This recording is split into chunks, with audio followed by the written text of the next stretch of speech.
Happy Hump Day. Thomas Miller on the Fun Astrology Podcast for Wednesday, January 3rd. Thanks so much for stopping by. We're going to make this really quick today, and we get to finally exhale and take a little bit of an energetic, deep breath. Right? Jupiter is direct. Mercury is direct. Our next target is clearing the moon wobble, which peaks a week from today. It will be in the evening, Eastern time, but that's when the sun squares the nodes of the moon. And this has been a doozy of a moon wobble. It started with that tsunami and then the big earthquake and the big X5 solar flare. I mean, this has been a big one. But I have noticed this from the guy who discovered this or termed it, Carl Payne-Tobey, back in the 1930s.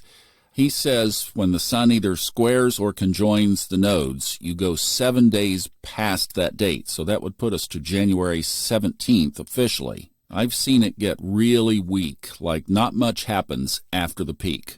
So, one more week to go.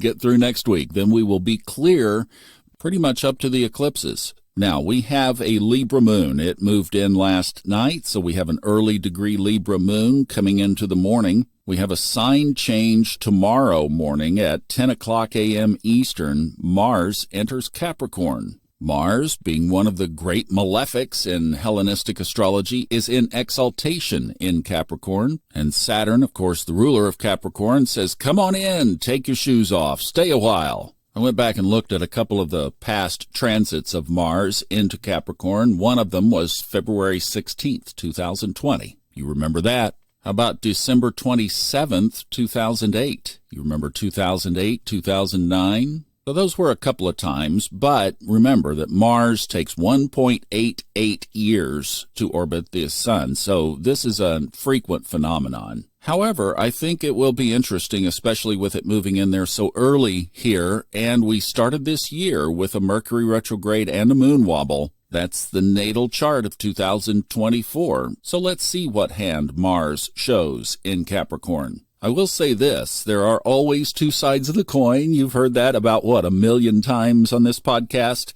This is a great time to launch and start and push forward a project that you want to last for a long time. I'm working with somebody who is very much into astrology on such a project, and the window is perfect for this Mars transit. It will be in Capricorn until February 13th, and then it moves into Aquarius. So there's your window. There's your launch window, if you will, in SpaceX terminology. That's how I'm going to choose to play with it. How about you? Now, let's talk about Friday real quick because it's just another sign change with the moon moving into Scorpio. That will be Friday morning early now, 7:40 a.m. Eastern time, and the void, of course, is just an hour, but the moon will be square to Pluto. We're about to get Pluto out of this moon signature stuff. Just hang on until January 20th, and then we'll be clear of that.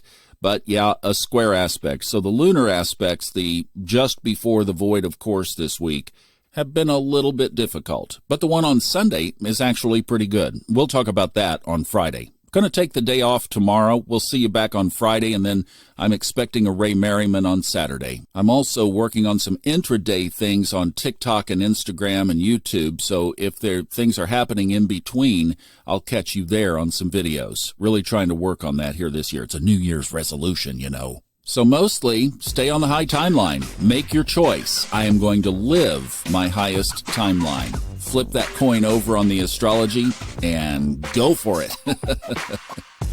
Have a great day. Love you. See you back in 2 days. Thanks for the break.